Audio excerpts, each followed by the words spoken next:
안녕하세요. 이장훈 노무사입니다. 반갑습니다. 자, 오늘 여러분들 이제 그 동차반 강의를 진행하게 됐는데요.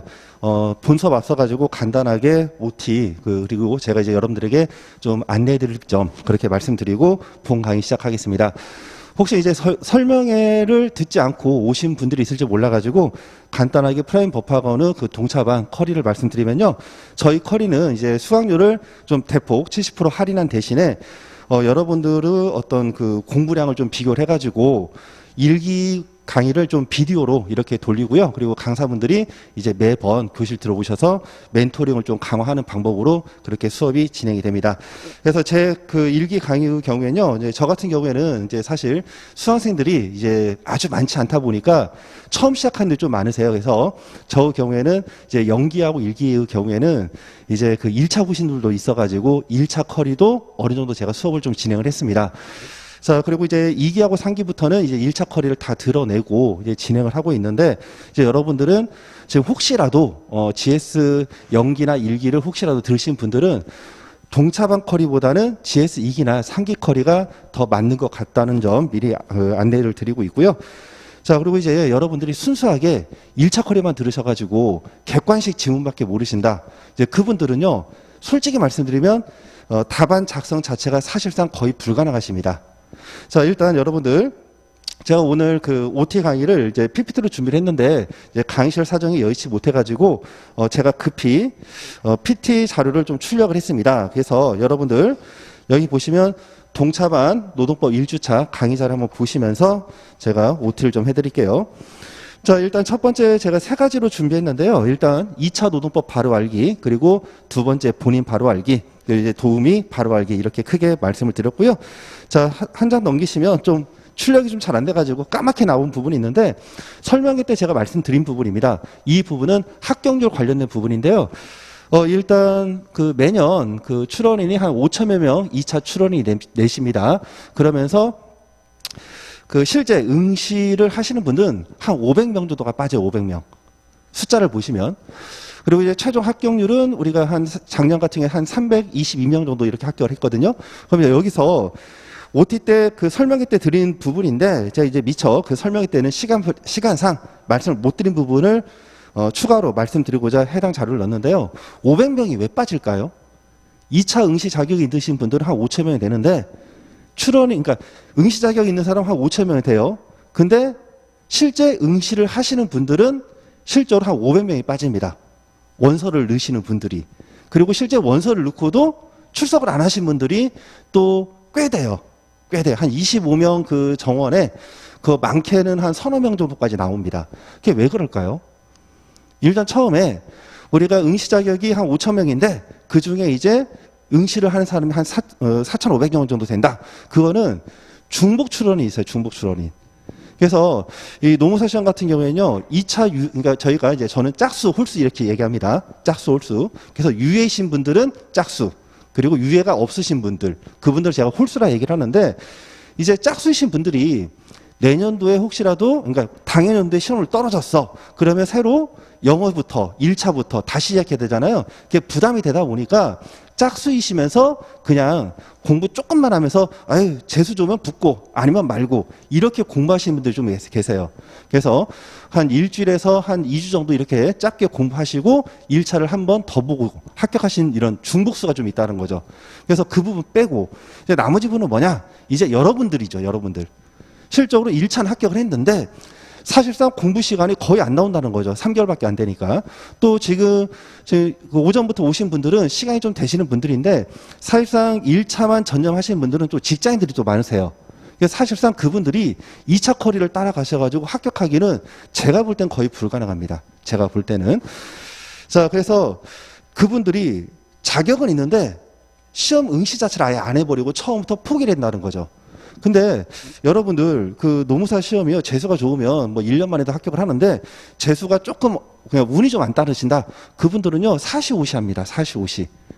그러면 저 경우에도요, 과거에 이제 사법고시 공부할 때 노무사 시험 좀 만만하게 봤다가 1차는 이제 1차는 공부 안 하고도 그 당시엔 바로 붙었어요. 그래서 아직도 후회되는 게 2차 시험장을 3번 안 들어갔습니다. 2차 시험장을. 근데 그 3번이 3년이에요. 3년. 3년이면 어마무시하게 시험 제도가 바뀝니다. 그래서 4년차 때 됐을 때, 야, 그래도 한번 시험장을 한번 가보자고 가봤습니다. 가봤더니요, 그 당시에 저희 그 교실에서 실질적으로 그 1교시 끝날 때 정말 합격을 하기 위해서 죽으라고 답안이 쓰신 분들이 제가 딱 보니까 5명이었더라고. 그리고 결시생이 10명이었습니다. 야, 그래서, 야, 이거 조금만 하면 합격하겠는데? 내년에는 꼭 하자. 하고, 이제 실제로 공부를 딱 하려고 했더니 시험 제도가 바뀌어버립니다. 그래서 그전에는 법전을 지급을 안 했어요. 그래서 법 조문만 공부를 하면은 어지간하면 다 합격을 했습니다. 그리고 인사관리도요, 정말 이거 굉장히 짧았어요. 근데 시험 제도가 바뀌었어. 그러다 보니까 이제 제가 좀 시험 전략을 좀 잘못 짰죠. 그러면서 이만큼만 공부하면 합격하겠지. 그래서 그만큼만 했습니다. 그랬더니 한 0점 몇 점으로 또 떨어져요. 또 다음 연도에 또 그렇게 했어. 또 떨어져. 계속 그래가지고 사실상 노무사 시험이 전력 투구를 해서 성실하게 공부하면 금방 합격할 수 있는 시험이었는데 좀 무시하고 한 이 정도만 하면 되겠지. 좀 마음을 안일하게 먹은 거죠. 그러다 보니까 최종적으로 그 시험 합격한 데는 상당한 시간이 좀 많이 걸렸어요. 근데 제가 그걸 순수 시간으로, 실공 시간으로 제가 비교를 해보니까 저 같은 경우에는 한 1년 8개월 정도 공부를 했더라고요. 1년 8개월. 근데 저 경우에는 사실상 이제 법 공부를 좀 많이 해가지고 그 당시에 인사관리 하나만 했었거든요. 근데 시험 제도가 바뀌니까 이제 경영조직까지 또 해야 돼. 근데 경영조직 양이 엄청 많아요. 경영조직이. 그래서 여러분들이 사실상 좀 조급하게 마음을 먹지 마시고요. 여러분들이 1차만 순수하게 공부를 했다. 그럼 2차에서는 사실상 여러분들이 합격 가능성은 좀 많이 희박하고, 다만 이제 여러분들이 그 이전에 공부한 이력이 있다. 그럼 거기다가 플러스 알파가 붙어가지고 시간이 줄어들겠죠. 근데 그렇지 않다라면 여러분 일단 마음을 너무 조급하게 먹지 마시고요. 왜? 조급할수록 공부를 더 못합니다. 그래서 그거 하나를 먼저 여러분들 기억을 해주시고, 그리고 두 번째의 경우에는 여러분들이 내가 합격 가능성 별로 없으니까 그냥 포기할까? 그럼 내년도에 또 떨어집니다. 일단 똥인지 된장인지 여러분들이 한번 3개월 동안 그래도 한번 전력 투구를 해보고, 그리고 시험장 가서 이 정도 공부를 했더니 한 이 정도 나오는구나. 그럼 내가 내년도에 어느 정도 내가 더 공부를 해야 되는지 그게 체감이 된다는 거죠. 그래서 그 어떠한 일이 있다 하더라도 여러분들이 한 번 주어지는 이 2차 시험 기회를 저는 3번 포기했습니다. 저처럼 포기하지 마시기 바랍니다.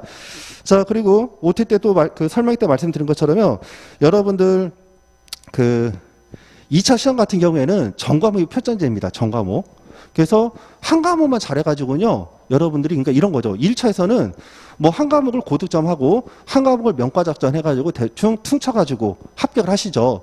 2차 같은 경우에도 우리가 실질적으로, 그러니까 형식적으로는 합격점이 60점입니다. 상대평가가 아니라 절대평가죠. 형식적으로는. 근데 실질적으로는 상대평가죠.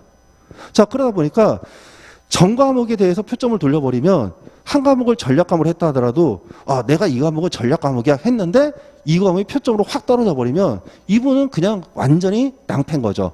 그래서 여러분들이 시험 공부를 할 때는 항상 전 과목을 다 골고루 하셔라. 자, 그 부분을 좀 말씀을 드리고 싶고요. 자, 그래서 일단 여러분들 2차 시험 어떻게 보시는지 아시죠? 2차 시험 보시면은 여러분들이 토요일이 있고요. 그리고 일요일이 있습니다. 그러면 토요일 날 이때 노1 하나 보고 노2 보고요. 그리고 인사관리를 보죠. 오후에 인사관리를 봅니다. 그리고 일요일 날 행정을 보고요. 그리고 선택 과목을 보는 거죠.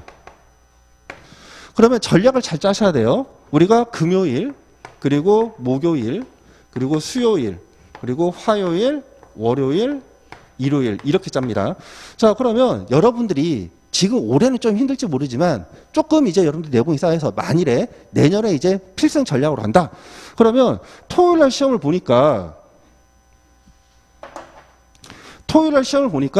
전날 한 과목씩 다 돌려야 됩니다. 그러면 이 금요일 날 일단 여러분들이 노1, 노2 그리고 인사관리 이걸 다 돌리는 거죠. 일단 전날 봐야 되니까. 자, 그리고 토요일 날 여러분들 시험을 보고 집에 가시면요. 오후 4시에서 한 5시쯤 됩니다. 오후 4시에 5시. 그럼 조금 리플레시 하고 저녁 먹고 공부를 한다고 하면 이때 행정은 여러분들이 마무리가 돼요. 열심히 하시면 행정 마무리가 저녁 한 22시까지 이때까지 마무리가 되십니다. 열심히 공부하신 분들은. 그럼 문제는 뭐예요? 선택 과목 공부할 시간이 없어요. 선택 과목. 그래서 실질적으로 제가 노동법 강사긴 하지만 여러분들이 공인노무사 시험에 합격을 하기 위해서는 뭐를 잡아야 돼요? 선택 과목을 잡아야 돼요. 왜?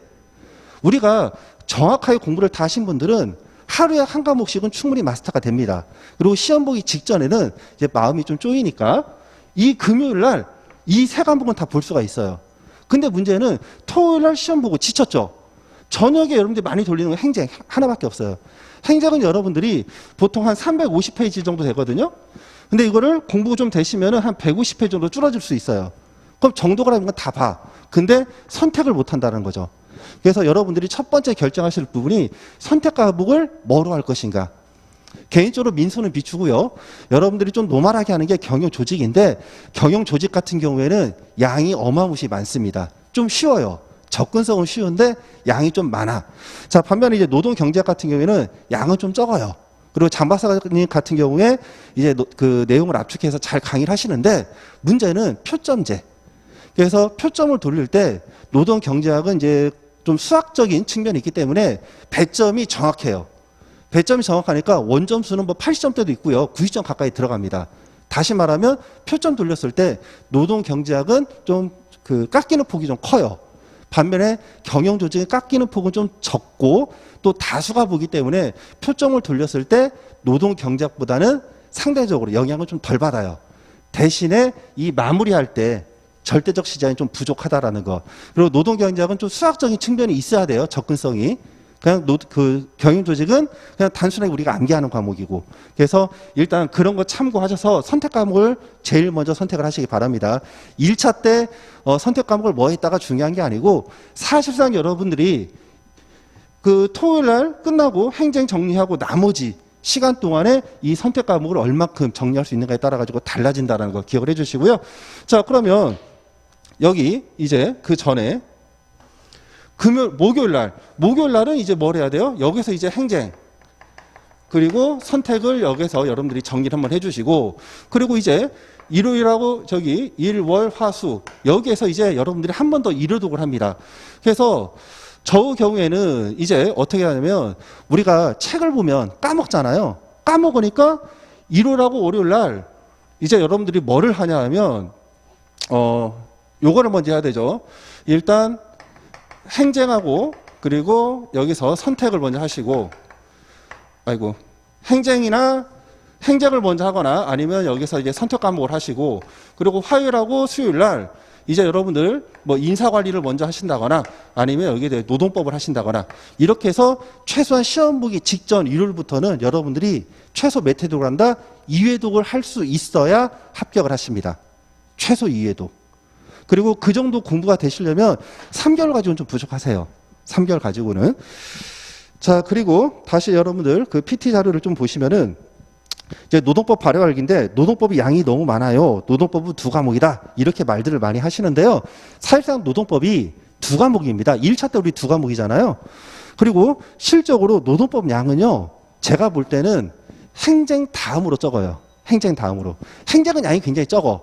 대신에 여러분들 1차 하실 때 법대생이 아니신 분들 전제로 민법이 할만했나요?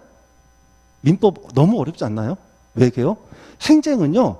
그 민법 체감 난이도 한 10배 됩니다. 진짜. 비법이신 분들이 사회생활 안 하신 분들이 만일 행정을 했다. 민법 체감 난이도 한 10배 돼요. 대신에 양은 굉장히 적어. 그래서 행정 같은 경우에는 만일에 체계를 이해만 했다. 그러면 분량이 적으니까 이때 마무리할 때 효자 과목이 맞아요. 효자 과목이. 자, 그리고 노동법은요. 실적으로 판례만 잡으면 되는데 여러분들 일단 첫 번째 취약점 암기를 못 하세요. 그게 있고 두 번째 경우에는 노동법은 그 노무사 시험에서 유일하게 교재가 너무 많습니다. 인사하고 경영조직은요. 체감권 잡으면 그거를 1년 끝내요. 그냥. 연기, 1기, 2기, 3기 다 똑같습니다. 체감권으로. 자, 그리고 행정 같은 경우는 일단 분량이 작고, 근데 노동법 같은 경우는 일단 전체 기본서가 있고요. 판례집이 있고 사례집이 있습니다. 체계가 여러 가지예요. 그러다 보니까 공부하실 때 접근성이 왜 이렇게 양이 많아? 이렇게 하는데 실적으로 여러분들이 글 쓰는 능력만 있다라면 판례는 한 B5 용지로 해서 한 120페이지에서 130페이지로 정리가 됩니다. 나머지는 그 120페이지하고 130페이지를 좀 우리가 좀 전문가처럼 쓰기 위해서 격가지로 배우는 것들이에요. 격가지로. 그래서 단권화를 시킬 땐 여러분들이 한 권만 잡으시면 됩니다.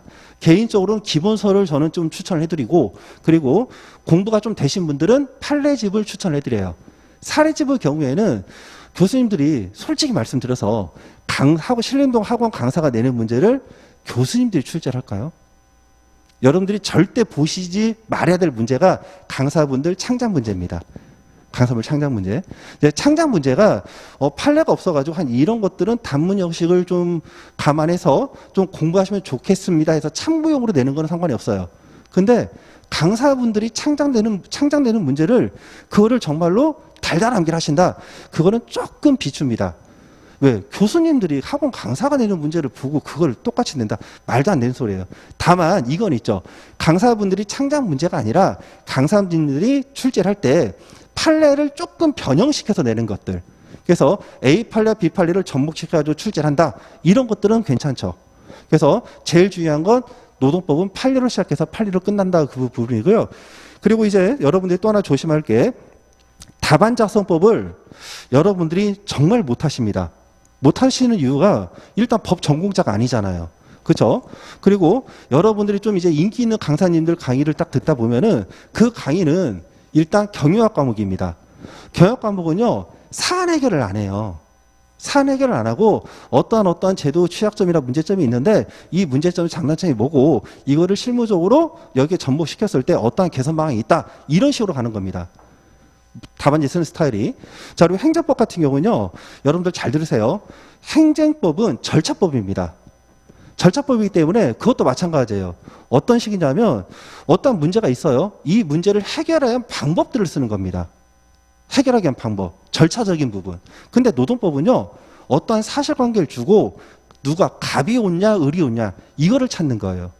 그러니까 어떻게 가부 주장이 맞는지 의료 주장이 맞는지를 여러분들이 알고 있는 판례 법리를 인용을 해가지고 현출해가지고 상대방을 설득하는 작업입니다. 그래서 답안 쓸 때 노동법이 제일 어려워요. 노동법은 완전히 문장력이 있어야 됩니다. 행정 같은 경우도 어느 정도 암기해서 답안지가 작성이 돼요. 인사고 경조는 순수하게 암기고. 근데 노동법은 법리를 다 여러분들이 꿰차가지고 그거를 여러분들이 현출시키는 능력이 돼야 돼요. 자, 그래서 여러분들이 어떤 사례 문제를 가지고서 논점 정리나 사안 검토를 처음부터 무작위로 암기를 하신다. 이건 절대적인 비추고요. 일단 항상 기억하세요. 노동법은 판례로 시작해서 판례로 끝난다. 그래서 판례를 완전히 여러분 거로 만들었을 때 그때 사실관계에서 논점이 뭔지 그리고 사안 검토가 뭔지를 알 수가 있는 겁니다. 그래서 그 일기 강의에서는 제가 이 부분에 대해서는 많은 시간을 할애를 못하고요. 이 중간고사하고 기말고사 때 말씀을 좀 드리고 있습니다. 자, 그리고 여러분들 그 교재 특성 말씀드리면요. 그 수험서, 기본서 이 부분은 주제별로 해서 법령하고 판례 중심으로 이제 묶은 거고요. 판례집은 실제 대법원에서 문제했던 사실관계 그리고 어떤 그 논리들 이런 것들을 나열한 책입니다. 자, 그러다 보니까 판례집의 경우에는 중복되는 논점들이 많아요. 사실관계는 다르지만 이 논점이 100% 동일하진 않겠죠. 그래서 중복되는 점들이 많고, 그리고 사례집의 경우에는 판례집은 우리가 법리 부분은 괜찮은데 사안 검토 부분이 수험 적합적이지 않습니다. 그래서 사례집은 이러한 판례에 있는 내용들을 좀 수험 적합적으로 논점 정리하고 그리고 사안 검토를 좀 추가한 책이다. 그렇게 보시면 돼요. 그러면 결국에 가서는 수험서, 판례집, 사례집 공통적인 판례 부분은 거의 90% 이상이 동일합니다. 그래서 항상 강조해드리지만 책이 많다 이렇게 보지 마시고요. 한 권만 딱 찍어가지고 여러분들이 자기 거로 소화를 시키면 됩니다. 자, 다음은 이제 판례 학습법인데요. 저 수업 경우에는 제가 이제 판례를 일단 구조화를 시키고요. 그리고 판례 두 문자를 스토리 있는 두 문자를 말씀을 드립니다. 그래서 여러분들이 수업 시간에 제 얘기만 듣는 게 아니라 같이 저랑 호흡하면서 그 판례들 두 문자를 암기하시고 키워드를 넣는 연습을 좀 하셔야 됩니다.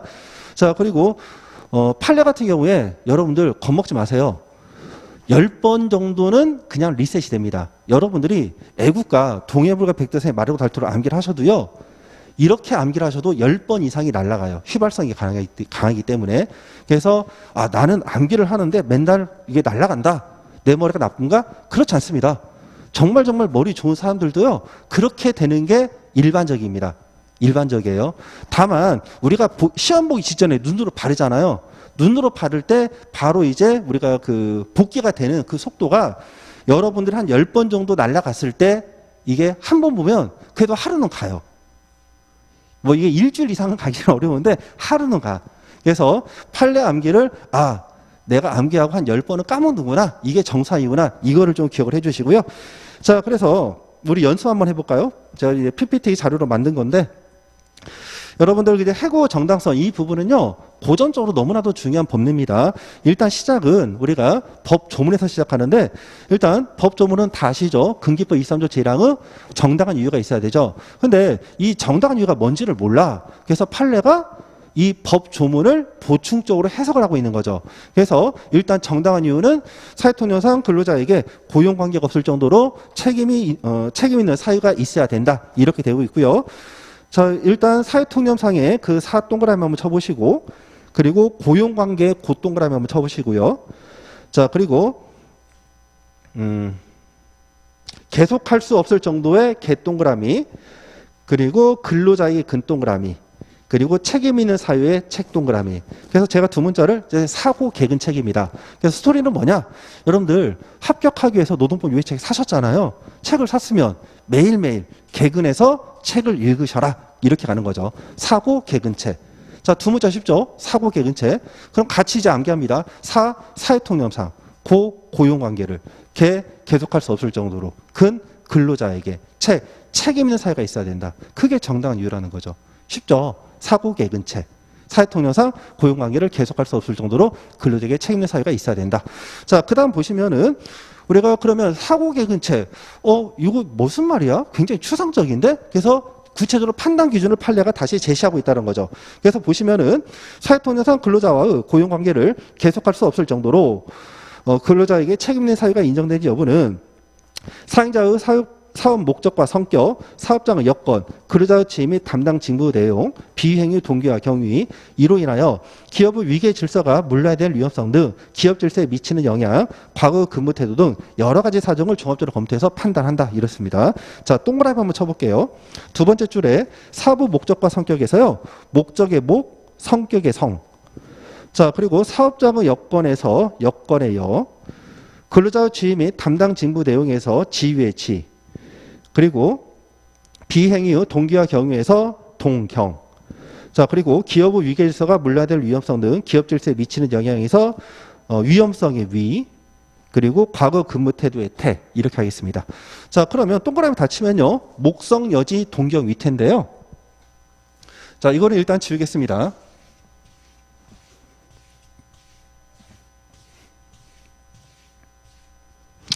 뭐 스토리가 좀 썰렁하긴 하지만 그래도 여러분들이 기억은 좀 많이 가실 겁니다. 제가 그림을 좀 잘 못 그려서 대충 그리겠습니다. 이거 한반도고요. 여기에 이제 일본이 있겠죠. 일본. 자, 이제 그 시기는 이제 우주 전쟁이 일어나는 시기입니다. 그래서 우리나라가 이제 목성에다가 여기 목성이 있죠. 목성에다가 우리나라가 레이저 기지를 설치합니다. 레이저 기지를 설치하는데 일본 애들이 계속 우리나라를 좀 건드린다는 거죠. 그래서 목성에서 이제 열받아가지고 레이저를 쏘면 안 되는데 레이저를 쏩니다. 그럼 여기 이제 동경이 레이저를 딱 한 대 맞고 이제 우주에서 쏘니까 침몰하겠죠. 그래서 과거에 이제 그 동경 침몰인가? 그런 영화에서 이제 착안해서 두 문자를 땄는데 그래서 두 문자는 목성, 여지, 동경, 위태인데 목성에서 레이저를 쏘면 이걸 일본 동경에서 피할 여지가 없다라는 겁니다. 여지가 없으니까 이거 한 대 딱 맞으면 이제 이 일본이 침몰될 그 위험성이 있다. 이렇게 해서 두 문자를 말씀드리면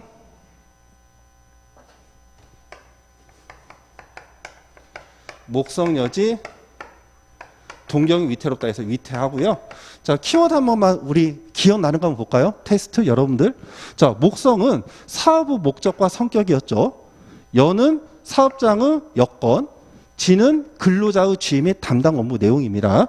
자, 동경은요, 비행위가 일어나게 된 동기와 경위, 위는 그로 인한 행위로 인해서 기업의 위계 질서가 물레될 위험성 등 기업 질서에 미치는 영향. 태는 과거의 근무 태도입니다. 이런 것들을 종합적으로 고려해서 판단한다. 이게 이제 판례 하나예요. 이게 판례 법리 하나입니다. 그래서 이런 식으로 해서 여러분들이 판례 그 한 120페이지에서 130페이지 판례 중에 한 반절 정도 페이지, 그러니까 우리가 분량으로 하면 한 5, 60페이지 정도는 여러분들이 스캔을 해주시고 나머지는 어떤 결론, 그리고 이런 결론에 도출된 판례 근거, 이런 것들을 좀 축약해서 암기하시면 됩니다. 왜? 모든 내용 우리가 다 암기할 수는 없거든요. 그래서 뭐 좀 뒤쪽에서 나오는 얘기지만 저 경우에는 이제 그 커리가 다 끝났을 때 그때 이제 여러분들 한 3, 4주 정도 복습 시간이 있습니다. 그때 이제 여러분들이 최종적으로 정리를 하라고 이제 매번 노원 노트 각각 20개에서 한 25개 해서 최대 한 50개 정도 논점을 찍어주는데요. 거기서 거의 다 지금까지 출제가 됐습니다. 그래서 일단 여러분들 판례만 좀 잡아주셔도 올해 시험에서 시험장 가서 충분히 여러분들이 어느 정도 쓸 수 있는 능력이 되실 거고요. 그 다음 페이지 넘기시면 여러분들 판례 자료를 좀 제가 제공을 하고 있는데요. 해당 자료는 여러분 보시면 이쪽 페이지, 여기 페이지 PPT 자료로 만들어가지고 페이지가 좀 없네요. 기존을 유리한 근로계약과 불리하게 변경된 취업계약 관계 이 부분인데 이게 이제 작년 기출 논점 판례입니다. 자, 이런 식으로 해서 판례 내용을 제가 좀 그 가로를 쳐가지고 여러분들이 제공을 하고요. 그리고 이걸 가지고 공부를 하고 그 다음 주에 여러분들이 오실 때 빈칸이 쳐져 있는 똑같은 자료도 들을 겁니다. 그럼 여러분들이 거기에다가 이제 공란을 채워 넣으시면 되고요. 자, 한 가지 주의할 점 말씀드릴게요. 저는 개인적으로 가로치기 별로 안 좋아합니다. 예, 개인적으로. 왜? 사람은요, 자기가 어떤 경험한 바, 또 자기 어떤 학습 능력에 따라 가지고 문장을 스스로 구조화시키는 게 다 다릅니다. 그래서 판례를 암기하실 때는 일단 첫 번째 방법은 본인에 맞게 판례를 암기해 주세요. 근데 그게 스스로 판례 암기가 어려우신 분들은 이제 부득이하게 제가 가로친 거를 따라가 주시고요. 왜? 가로를 치면요, 여러분들 사고가 그 가로에서 딱딱 막혀버립니다. 우리가 영어 단어를 암기하실 때 단어 하나하나 암기하시는 게 좋아요? 아니면은 우리가 수거라고 해가지고 어절로 해서 묶음을 암기를 하시잖아요. 묶음을 암기하시는 게 좋아요. 가장 좋은, 여러분들 영어 학습법에서 가장 좋은 게 뭐라고 했어요? 문장 암기라고 하잖아요. 단어 암기가 아니라. 왜? 문장을 암기해 우리가 표현이 되거든. 그래서 판례 암기할 때도 가급적이면 수업 중에 제가 이제 구조화를 시켜가지고 말씀을 드릴 겁니다. 그 부분을 암기를 해주는 게 제일 베스트고요. 그게 안 될 때는 이제 가로 넣기에 조금 의존하셔도 무방합니다. 자, 그 다음 보시면요. 이제 제일 중요한 내용인데 답안 작성법이 좀 필요하죠. 여러분들이 지금 객관식만 보시다가 이제 답안 작성 거의 불가능하다고 보이는데 일단 여러분들이 그래도 공부 목표를 설정을 해야 하기 때문에 답안 작성법에 대해서 일단 간단히 말씀드릴게요. 여러분들 그 샘플로 나눠드린 요거 답안 작성 샘플 있죠? 요거 같이 보면서 가겠습니다. 일단 여러분들 페이지에 대해서 좀 관심들이 많으신데요. 과거에는 우리가 과목당 100점 만점 기준으로 했을 때 22페이지 답안지가 제공이 됐습니다. 22페이지. 22페이지 답안지 제공되니까 이제 어떻게 하느냐. 이걸 다 못 쓰죠. 못 쓰니까 여백 처리를 엄청 합니다. 그래서 목차 하나 쓰고 한 줄 띄고 또 몇 줄 쓰고 한 줄 띄고 그런 식으로.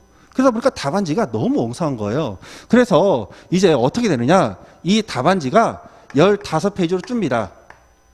15페이지. 자, 15페이지는 홀수죠.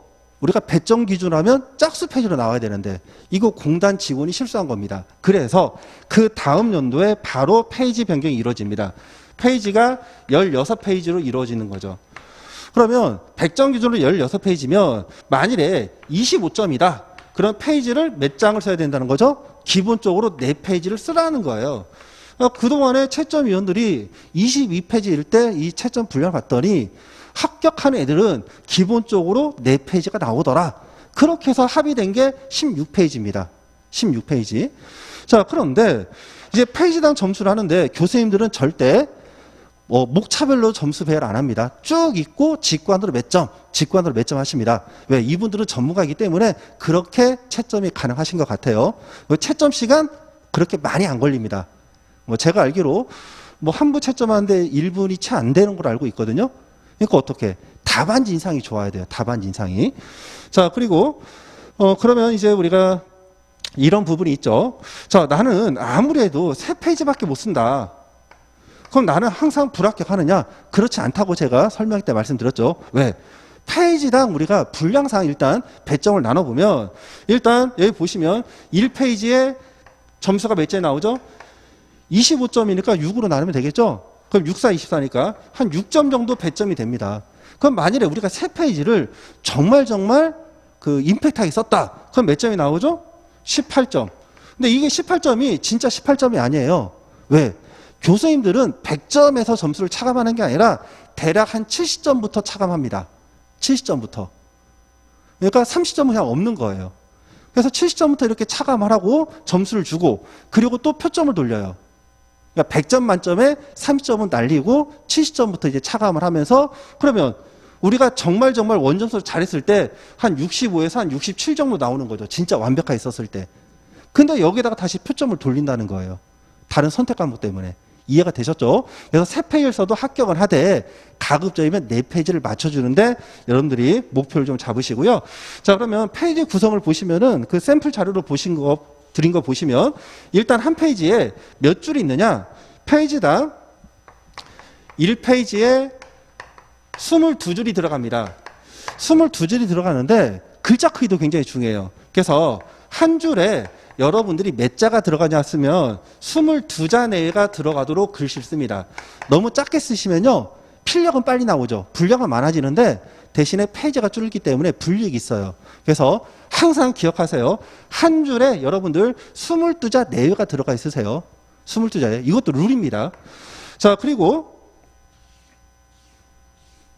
이제 목차를 쓰시는데 일단 목차 순서는 대목차 그리고 중목차 그리고 소목차가 있고요.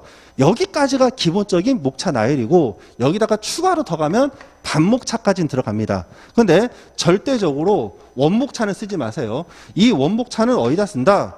이 원목차는 얘는 본문에서 어떤 근거 구분을 할 때 쓰는 겁니다. 얘는 목차가 아니에요. 단락으로 쓰시면 안 돼요. 원목차는.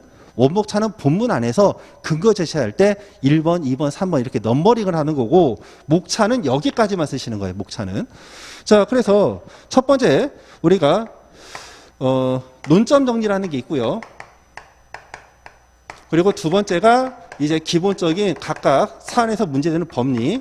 그리고 세 번째가 사안의 검토 또는 사안의 적용 이게 나오고요. 그리고 네 번째의 경우가 이제 결론입니다. 일단 페이지 분량부터 말씀드리면요. 사안의 검토가 1페이지 정도를 여러분들이 쓰시면 되는 거고요. 그리고 논점 정리는 5줄에서 7줄 그리고 결론은 3줄에서 5줄 정도 써주시면 됩니다. 자, 우리가 한 페이지에 22줄 나온다고 했으니까 5줄, 7줄, 22줄이죠. 결국에 가서는 이 법리 부분은 한 페이지 빼고 3페이지에서 반 페이지 빼니까 2.5페이지 정도를 쓰시면 되는 거죠. 2.5페이지. 이렇게 나오면 여러분들이 노동법에서 어떤 전체적인 답안지 스케치가 되시는 겁니다.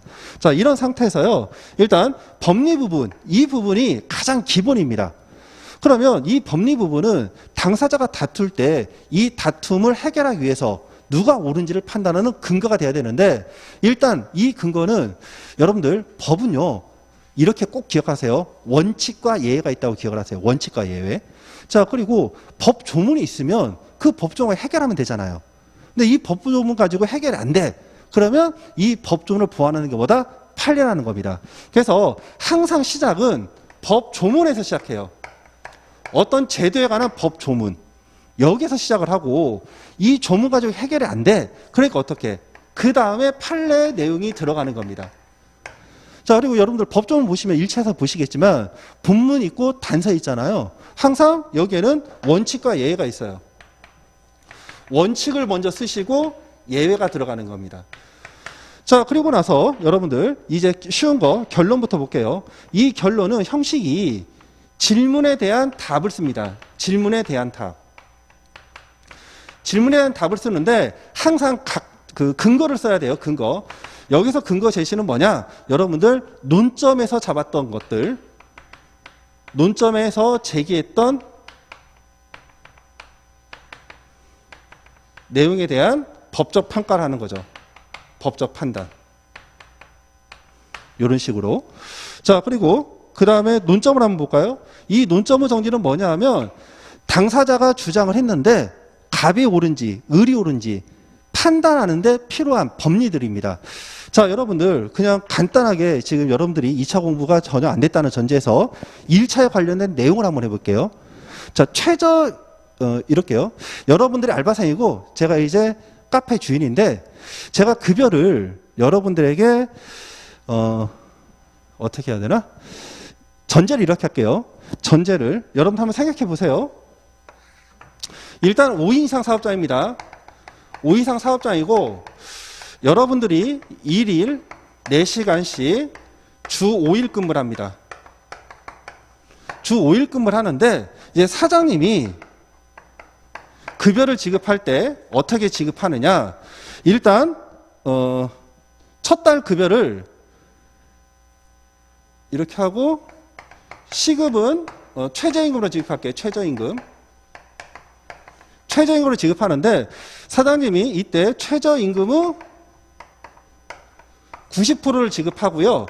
그리고 여러분들이 해당 일에 하루하루 날짜를 했더니 21일을 근무했습니다. 21일. 그래서 최저임금 90%에다가 21일 1급 총액으로 지급합니다. 이렇게 지급을 했어요. 실제 알바를 했을 때. 그래서 이 금액이 나온 게 이제 X1이다. 이렇게 지급합니다. 그럼 여러분들 이거 제대로 지급된 거예요? 사장님은 제대로 됐다고 얘기를 하고, 자, 여러분들은 이거 제대로 되지 않았다고 주장하려면 설득을 해야 되죠. 근거가 필요합니다. 이거는 판례 필요 없어요. 여러분들 알고 있는 법 조문이죠. 자, 그러면 여기에서 여러분들이 보통 논점 잡을 때 어떻게 잡느냐? 사실관계 쭉 다 씁니다. 쓰면서 급여 산정 방법이 문제가 된다. 이렇게 쓰죠. 근데 급여 산정 방법이 문제가 된다. 이거는요. 실질적으로 문제에서 주어지는 거예요. 문제에서. 그러니까 그거는 문제에서 실제로 제시를 해주는 거지 당사자, 여기서 사장님 대 여기 알바생의 주장의 다툼을 해결하는 게 아니에요. 이해가 되시죠? 이거는 급여 산정 방법 자체가 문제인 거지 사장님과 알바생의 다툼을 해결하는데 아무런 실적인 제시가, 근거 제시가 없는 거죠. 그러면 여러분들 알고 있는 근거 제시는 뭐예요? 자, 일단 최저임금 90%를 감액할 수 있는 경우는 수습증이자죠. 그러면 여기서 이제 수습이 있는데 이 수습은 근로계약서에 명시를 해야 돼, 안 돼야 돼요? 명시를 해야지만 수습으로서 효력이 있어요. 그럼 논점은 뭐예요?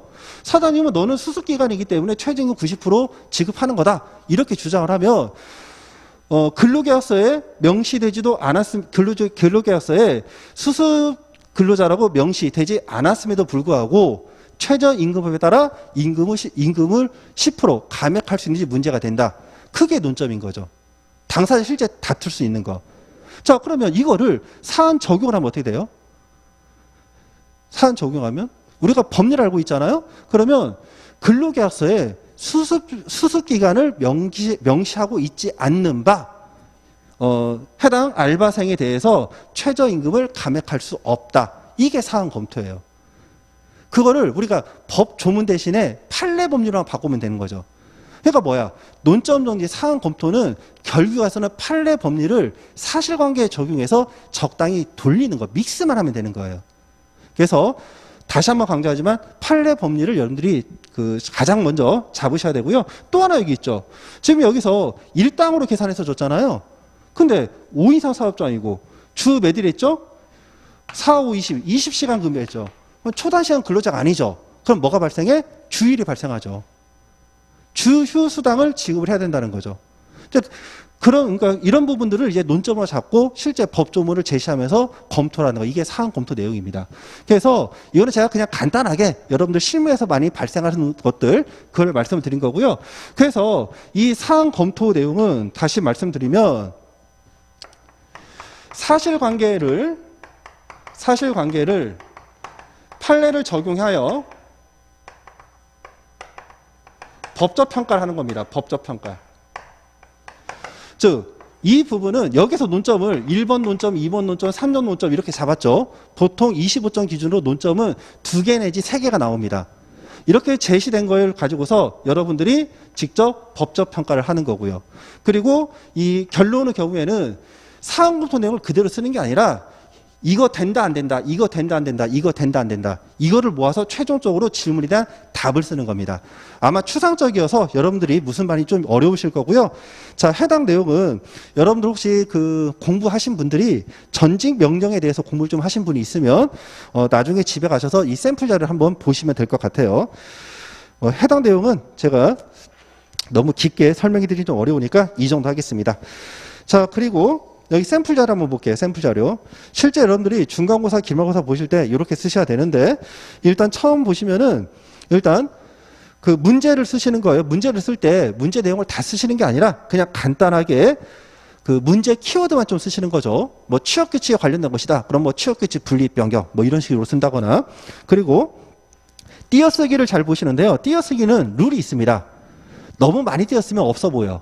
그래서 항상 단락 기준으로 갑니다. 단락 기준. 그래서 첫 번째 보시면은 로마자 1 해서 논점 정리해가지고 문제가 쭉 주어졌죠. 그리고 단락이 바뀌니까 한 줄 띄고, 그리고 이제 본문으로 가셔서 법리 부분 로마자 2 전직 명령 정당서. 자, 이거 단락이 아니죠.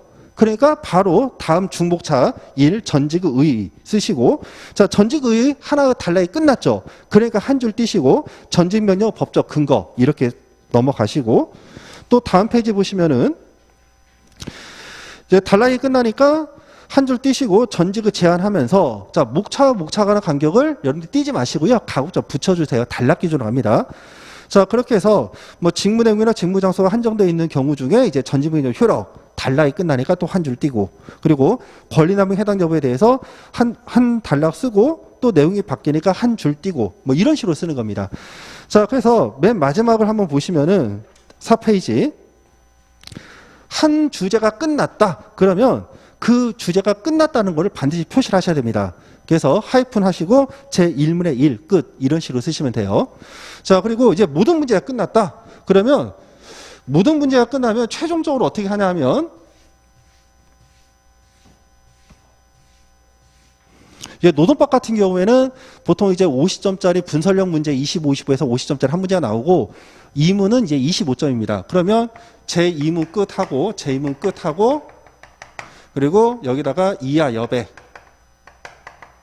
여백하고 더 이상 글이 없다. 이 표시를 반드시 써주시기 바랍니다. 이거는 공식적인 룰입니다. 모든 문제에서 다 이렇게 처리를 합니다. 자, 이렇게 보시고 PT 자료를 좀 볼게요. 자, 페이지가 좀 없어서 좀 죄송한데 계속 좀 넘겨보세요. 답안 작성법 동일한 내용 넘기시고, 그 다음에 보시면은 노동법 마스터 전략 이렇게 나와 있죠. 자, 이것도 설명회 때 드린 부분인데, 말씀드린 부분인데 다시 한번 말씀을 드리겠습니다. 일단 노동법의 경우에는 판례를 여러분들이 기본적으로 다 알고 계셔야 되고, 저는 이 판례를 총알이라 표현합니다. 근데 여러분들 암기를 하실 때 이해가 안 되고 그냥 암기하기는 좀 어렵습니다. 암기가 된다 하더라도요, 금방 날아가요. 그래서 기본적으로 일단 이해를 좀 해 주시고, 그리고 암기를 좀 하도록 하겠습니다. 그리고 제가 이제 여러분들 어제 학원에서 전화를 받았는데, 숫자가 어제 제가 통지받은 숫자보다는 실강으로 오신 분들이 숫자가 좀 더 늘어난 것 같아요. 자, 그래서 기본적으로 이제 대면 상담을 제가 진행을 할 텐데요. 제가 먼저 접근하시면 여러분들이 좀 부담 느끼는 경우가 좀 있어서 일단 여러분들 쉬는 시간에 의사를 좀 반영해서 일단 전체적으로 강제적으로 제가 상담 일정을 세팅을 하는 방법이 있고, 아니면은 뒤쪽에다가 제가 상담 신청표를 좀 붙여놓고 여러분들이 자발적으로 신청할 때 그 부분 선착순으로 당일 신청을 받는 방법이 있습니다. 이거는 차후에 여러분과 좀 논의를 해서 상담 일정을 진행을 하겠습니다. 하여튼 상담은요, 제가 수업 끝나고 매번 진행을 할 거예요. 신청 있으신 분들에 대해서. 자, 판례 암기 자료는 지금 여러분들 요거 참고로 한번 보세요. 판례 암기 자료 나눠드린 거 있죠? 이 부분을 다 합치면은 한 120페이지에서 한 130페이지 정도 될 겁니다.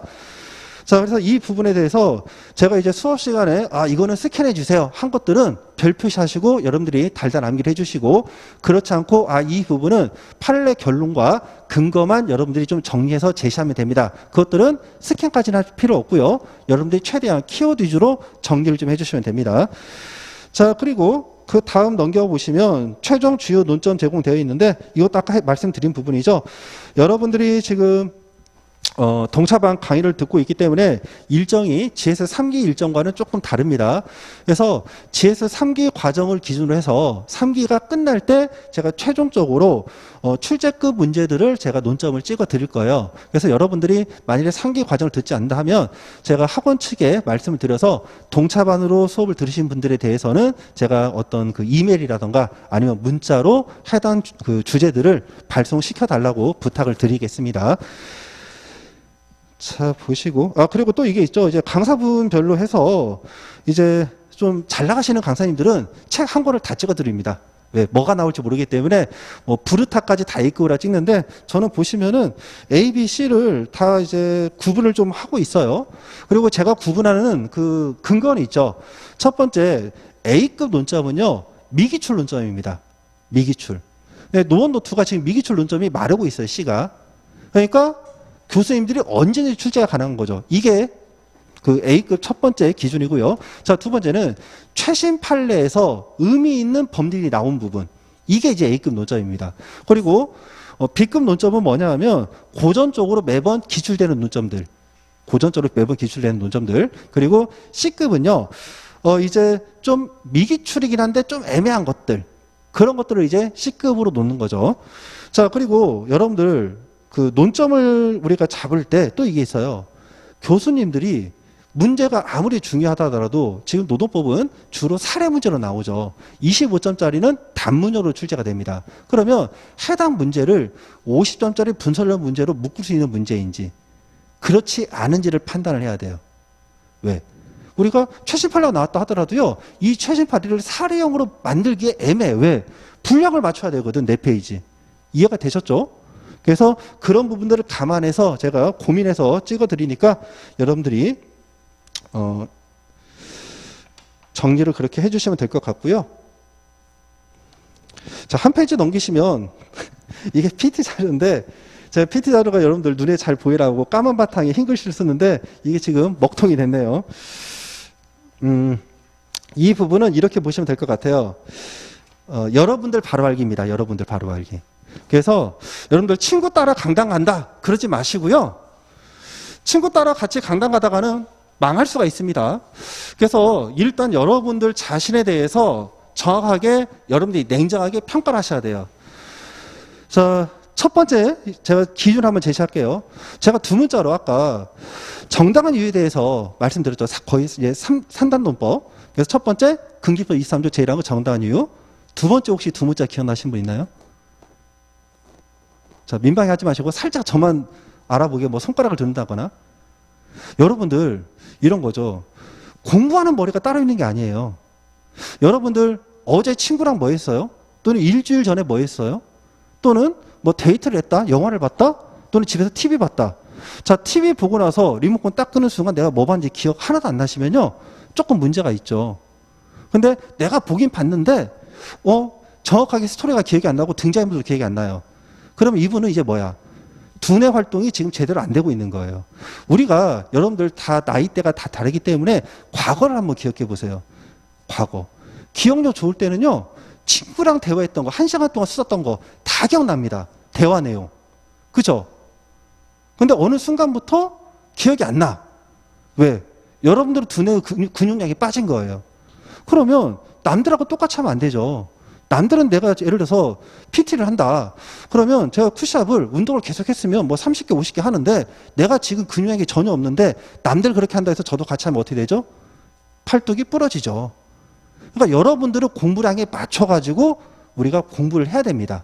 그러니까 어떻게? 첫 번째 테스트입니다. 여러분들은 지금 암기력이 얼마나 되는지를 테스트하기 위해서 공부 테스트가 아니에요.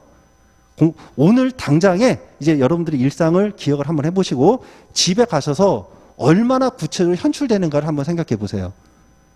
그게 안 되면서 공부가 된다? 말도 안 되는 거죠. 일상적인 거를 기억을 못하면서 여러분들이 특별한 공부가 돼요? 안 돼요. 기본적으로 그러니까 일상적인 거를 기억을 하시면서 그거를 공부에 접목을 시키는 거죠. 왜? 일상적인 거는 좀 쉽고 편하니까 기억이 좀 잘 나는 거고, 공부라고 하는 건요, 하기 싫잖아. 하기 싫은 걸 억지로 기억하려니까 더 기억이 안 나는 거죠. 그래서 그 두 부분을 여러분들이 좀 원활하게 접목을 좀 시킬 필요가 있습니다. 그리고 두 번째는요, 여러분들은 신체 체력 테스트입니다. 집중력 테스트. 그래서 이거는 반드시 여러분들 하셔야 돼요.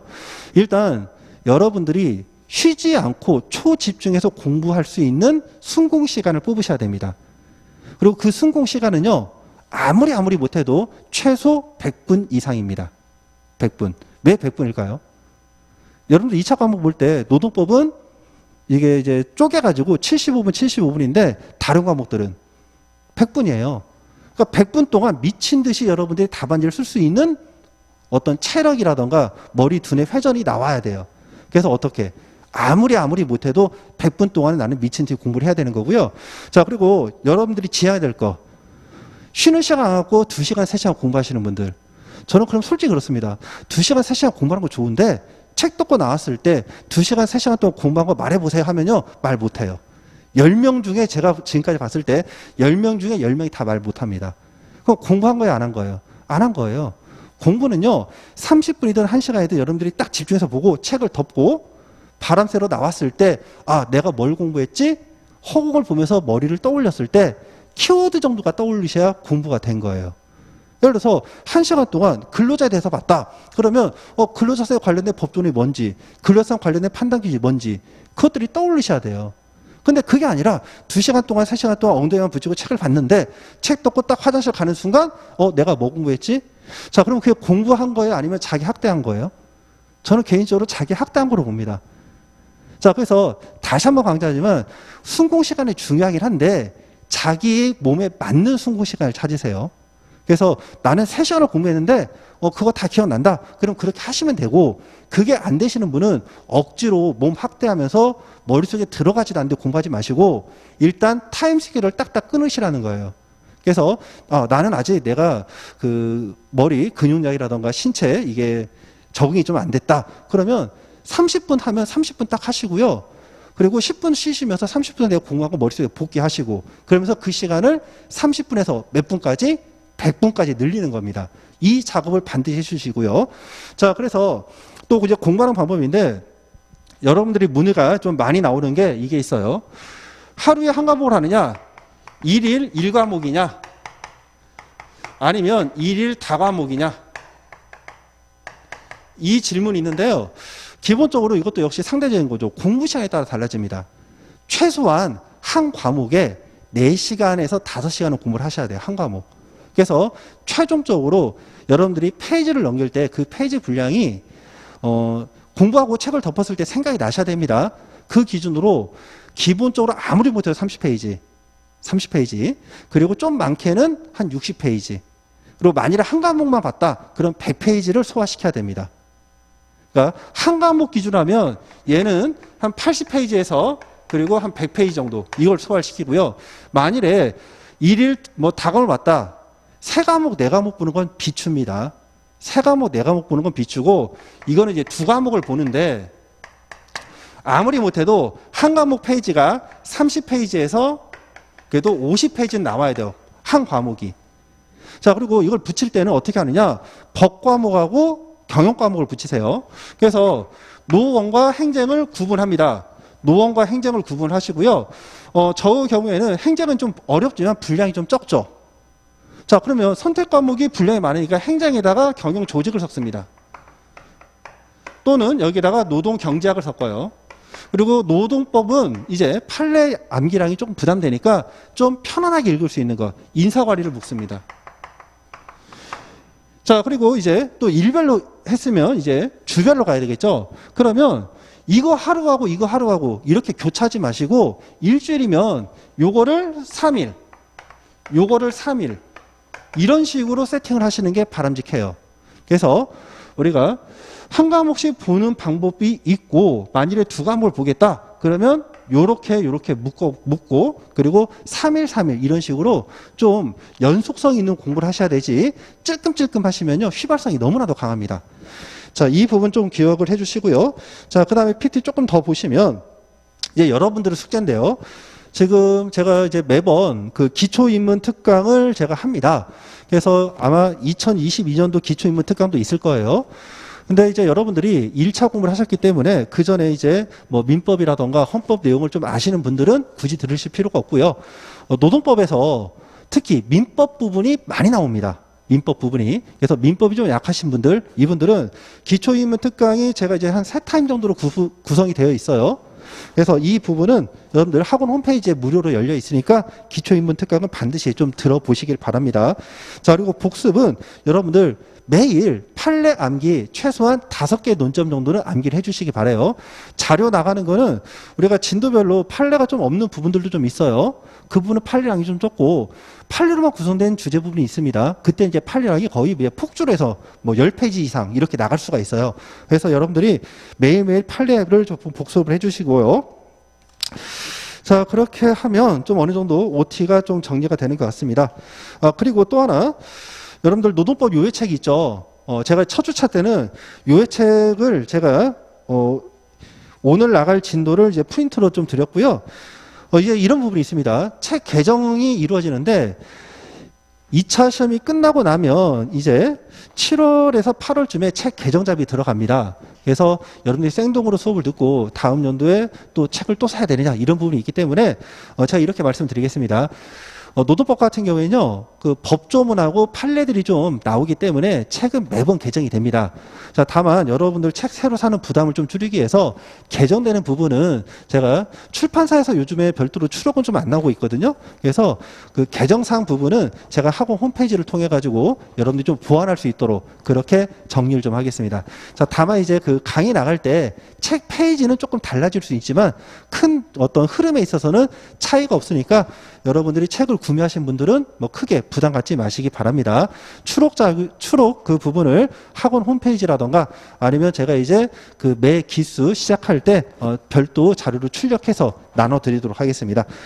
자, 그럼 이제 마지막 여러분들 그 여기 강의 계획서 한번 볼게요. 여러분들은 이제 이번 시간 끝나고 나면요 이제 비디오 영상이 틀어질 거고요. 저는 그래도 제가 앞자리에 앉아가지고 여러분들을 보는 거는 좀 그렇죠.